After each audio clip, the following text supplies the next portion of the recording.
आज हम अपने चैनल पे शुक्र प्रदोष व्रत की कथा लेकर आए हैं। हर माह आने वाले प्रदोष व्रत भगवान शिव की कृपा पाने का सबसे बड़ा दिन होता है। शुक्रवार को पड़ने वाले व्रत को शुक्र प्रदोष व्रत कहते हैं। इस दिन किए जाने वाले प्रदोष व्रत से सुख समृद्धि और सौभाग्य का वरदान मिलता है। प्रदोष व्रत की पूजा शाम के समय प्रदोष काल में होती है। यह प्रदोष सूर्यास्त से लगभग 1 घंटे पहले का समय होता है, जो प्रदोष काल कहलाता है। धार्मिक ग्रंथों के अनुसार प्रदोष व्रत करने से भगवान शिव शंकर की पूर्ण कृपा प्राप्त हो जाती है। इससे जीवन में किसी प्रकार का अभाव नहीं रह जाता। इतना ही नहीं, समस्त आर्थिक संकटों का समाधान करने के लिए प्रदोष व्रत अवश्य करना चाहिए। इस व्रत के प्रभाव से हर तरह के रोग दूर हो जाते हैं, बीमारियां दूर हो जाती हैं और जो बीमारियों में खर्च लगते हैं वो कम लगते हैं।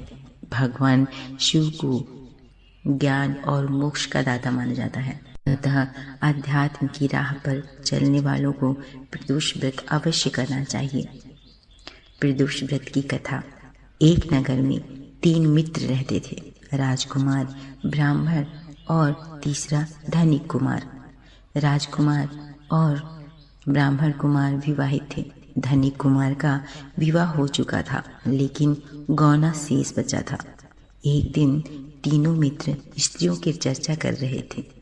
ब्राह्मण कुमार ने स्त्रियों की प्रशंसा करते हुए कहा, नारीहीन घर भूतों का डेरा। धनिक पुत्र ने यह सुना तो तुरंत ही उसने अपनी पत्नी को लाने का निश्चय कर लिया।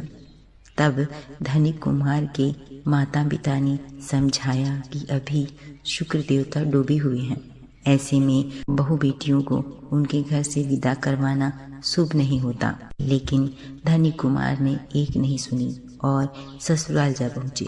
ससुराल में भी उसे मनाने की बहुत कोशिश की गई, लेकिन वह जिद पकड़कर बैठ गया और कन्या के माता पिता को उनकी विदाई करनी पड़ी। विदाई के बाद पति पत्नी शहर के लिए निकल गए। बैलगाड़ी का पहिया निकल गया और बैलगाड़ी की टांग टूट गई।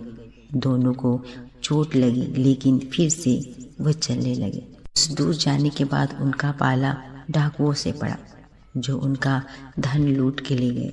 दोनों घर पहुंचे। वहां धनिक कुमार को सांप ने डस लिया। उसके पिता ने वैद्य को बुलवाया तो वैद्य ने बताया कि वो 3 दिन में मर जाएगा। जब ब्राह्मण कुमार को यह खबर मिली तो वह धनिक कुमार के घर पहुंचा और उसके माता पिता को शुक्र प्रदोष व्रत करने की सलाह दी और कहा कि इसे पत्नी सहित वापस ससुराल भेज दो। धनिक ने ब्राह्मण कुमार की बात मान ली और ससुराल जा पहुंचा, जहां उसकी हालत ठीक होती गई। यानी शुक्र प्रदोष के महत्व से सभी घोर कष्ट दूर हो जाते हैं। इस दिन कथा सुने अथवा सुनाए तथा कहानी समाप्त होने के बाद हवन सामग्री मिलाकर 11 या 21 या फिर 108 बार ओम नमः शिवाय का जाप करते हुए हवन करें। उसके बाद शिव जी की आरती तथा प्रसाद वितरित करें।